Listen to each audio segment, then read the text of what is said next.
Well, good afternoon, friends. I'm the Reverend Joanne Badiger and as Assistant Director of Missional Community Engagement.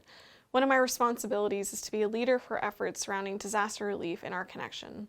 And today I'm coming to you to discuss ways United Methodists can be supportive of the communities that have been impacted by Hurricane Helene.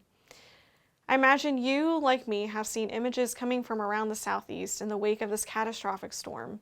First and foremost, we want to invite you to continue to be a people of prayer and to hold all those impacted by this tragedy close into our hearts in this time. I also recognize this is a time where many of us feel a call to take action and to do something, and this I celebrate. And we also want to do this in a way that is mindful of Wesley's 3 general rules: to do no harm, to do good, and attend to the ways of God. And being mindful of this, here are 3 actions we would encourage you to consider today to take action and respond to those most impacted by Helene. The first is flood buckets. All of the kits that we have collected at this past year's annual conference and previous year's annual conferences are in the process of being deployed into the areas of most need. So thank you so much. And now, we will need more. Starting now, we will be collecting flood buckets to help replenish the Mission Central Depot where UMCOR deploys flood buckets out to the impacted areas most effectively.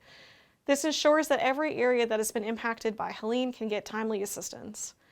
There will be at least 2 sites on every district where flood buckets can be delivered as they are assembled, and that list of drop-off sites will be available and widely dispersed throughout the conference by Wednesday, October 2nd. And number 2, these buckets, they can be built now. And we'd encourage flood buckets to be built and delivered to drop-off sites by Sunday, October 13. Buckets will then come to Glen Allen to be blessed and delivered to Mission Central by October 16th. The second thing you can do is volunteering your time to be present. We utilize something known as the Early Response Team certification to ensure people who will be on site in disaster response have appropriate training to go and help. To remember that the first rule, again, is to do no harm. And so if you are ERT certified and your certification is up to date, thank you. You will receive email communication from your T leader about next steps very soon. If you are not ERT certified or your certification has expired, but you want to be part of an on-the-ground response team to assist with relief efforts, we are organizing multiple trainings around the annual conference in the coming weeks. And today we can share that the trainings are scheduled for Saturday, October 26th over in the Coastal Virginia District, and then Saturday, November 9th in the Richmond area. The third is that more details will follow for both and any additional trainings that will be offered. And the last thing that we can do, of course, is financial generosity. Right now, financial gifts are one of the biggest sources of impact to help with these relief efforts.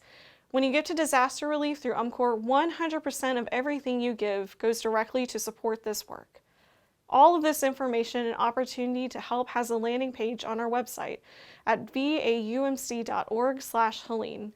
If you visit that page, you can hear how to assemble flood buckets, where to take them, learn about ERT training and register for upcoming training events, and have a direct link to get financial support through UMCOR. I want you all to know that we will continue to be in communication about ways you can make a difference and be in connection with those most impacted by the hurricane. You'll continue to get updates from our office and partners as this week progresses. If you have any questions, please feel free to reach out to me in our office by email, missions@vaumc.org. And we thank you so much for bearing witness to the love of God in this time.